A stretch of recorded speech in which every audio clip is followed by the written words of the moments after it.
जो लोग कहते हैं ना कि बिहार का रेवेन्यू दूसरे राज्य में जा रहा है, तो भैया आप इस बिहार के दुश्मन हैं। आप इस बिहार के लोगों के और बिहार के युवाओं के हित नहीं है।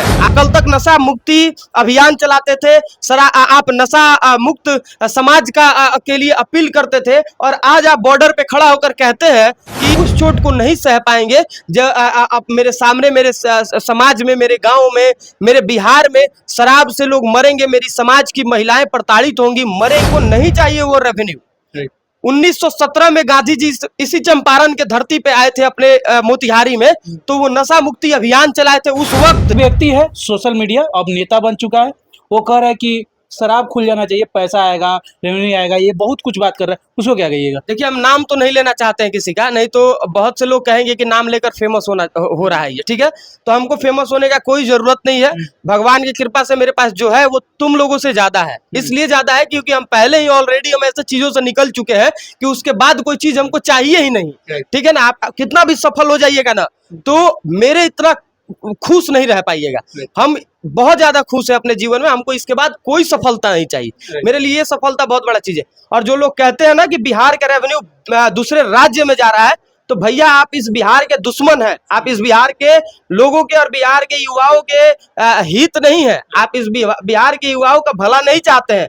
आप कल तक नशा मुक्ति अभियान चलाते थे, आप नशा मुक्त समाज का के लिए अपील करते थे, और आज आप बॉर्डर पे खड़ा होकर कहते हैं कि बिहार का रेवेन्यू दूसरे राज्य में चला जा रहा है। और शराब बंदी के कारण पेट्रोल महंगा हो गया है बिहार में, शराबबंदी के कारण जो रजिस्ट्रेशन चार्ज है आरटीओ का वो महंगा हो गया है, जमीन का रजिस्ट्री महंगा हो गया है। तो हमको मंजूर है, हमको स्वीकार है, हम उस चोट को सह लेंगे, लेकिन हम उस चोट को नहीं सह पाएंगे जो आप मेरे सामने, मेरे समाज में, मेरे गांव में, मेरे बिहार में शराब से लोग मरेंगे, मेरी समाज की महिलाएं प्रताड़ित होंगी, मरेंगी, मार खाएंगी सड़क पे। तो उस चोट को हम लोग नहीं देख पाएंगे और नहीं सह पाएंगे।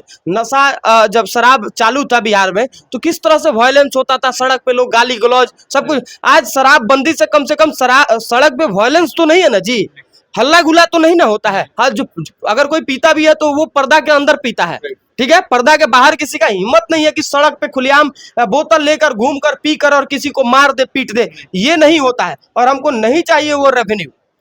1917 में गांधी जी इसी चंपारण के धरती पे आए थे अपने मोतिहारी में, तो वो नशा मुक्ति अभियान चलाए थे। उस वक्त 1917 में सत्याग्रह से भी पहले वो नशा के खिलाफ आंदोलन छेड़े थे, नशा मुक्ति अभियान चलाए थे। और वो अभियान उस वक्त सफल नहीं हो पाया था क्योंकि उस टाइम सोशल मीडिया नहीं था, अपने बातों को दूर तक पहुंचाने का कोई वैसा यंत्र नहीं था। आज तो है, हम लोग पूरे दुनिया तक अपने बात को पहुंचा सकते हैं, लोगों को जागरूक कर सकते हैं। उस वक्त वो कहते थे गांधी जी कि नशा के वजह से गरीब जो परिवार है वो सबसे ज्यादा प्रभावित है, और मजदूर, जो रिक्शा चालक है, जो किसान है, जो ठेला चलाता है, जो लेबर का काम करता है, जो मजदूरी करता है, वो 300, 400, 200, 100 रुपया कमाता है और आधे पैसा का वो नशा कर जाता है।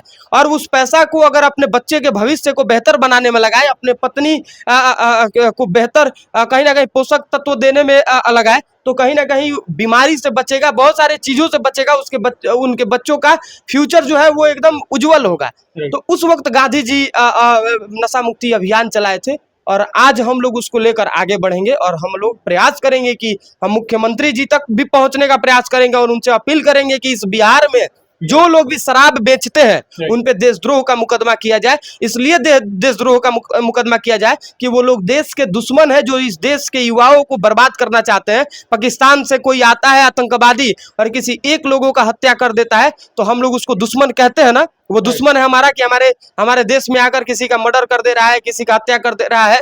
लेकिन जो हमारे देश में रह के, हमारे ही घर में रह के, हमारे ही घर को खोखला कर रहा है, हमारे ही घर के बच्चों को वो अंदर ही अंदर मार रहा है, तो क्या वो आतंकवादी नहीं है? क्या वो एकदम आतंकवादी है। और वो समाज के लिए, मानव और भारत के लिए वो दुश्मन है। भारत का संस्कृति के साथ वो खिलवाड़ है। आज महिलाओं के साथ प्रताड़ित होता है, तो भारतीय संस्कृति के साथ खिलवाड़ है कि नहीं? है। महिलाओं को हम लोग देवी कहते हैं ना, देवी का उपमा देते हैं, लक्ष्मी कहते हैं, हम लोग पूजा करते हैं। नवरात्रि में बेटियों को हम लोग कुंवारी खिलाते हैं ना, कुंवारी खिलाकर हम लोग पूजा पाठ करते हैं भाई बेटियों का। हम लोग बेटियों को लक्ष्मी मानते हैं। और वो बेटियां जो है नशा के कारण प्रताड़ित होती है, उनका जान जाता है, वो हर दिन पिटाती है, उनके शरीर पे जख्म का निशान होता है नशा के कारण। तो हम लोग अपने संस्कृति के साथ खिलवाड़ क्यों करें? क्यों इतना जरूरी है नशा? हम ये पूछना चाहते हैं भाई। अगर आपको पसंद है नशा करना तो आप करिए, लेकिन याद रखिए कि बर्बाद आप होइएगा एक नहीं। और क्यों नशा है हमारे देश के लिए? नशा आखिर क्यों जरूरी है? हमारे जीवन के लिए क्यों नशा जरूरी है? एकदम जरूरी नहीं है। हमारे जीवन को बनाने में नशा का क्या योगदान है? आप इतना हट्टा कट्टा है नशा करने के, गांजा पी के फूले हैं या शराब पी के ये किए हैं, अपने देह को बनाया है? नशा मुक्त तब तो इतना अच्छा शरीर है, इतना अच्छा से काम भी कर रहा है। तो नशा जरूरी नहीं है हमारे समाज को चलाने के लिए।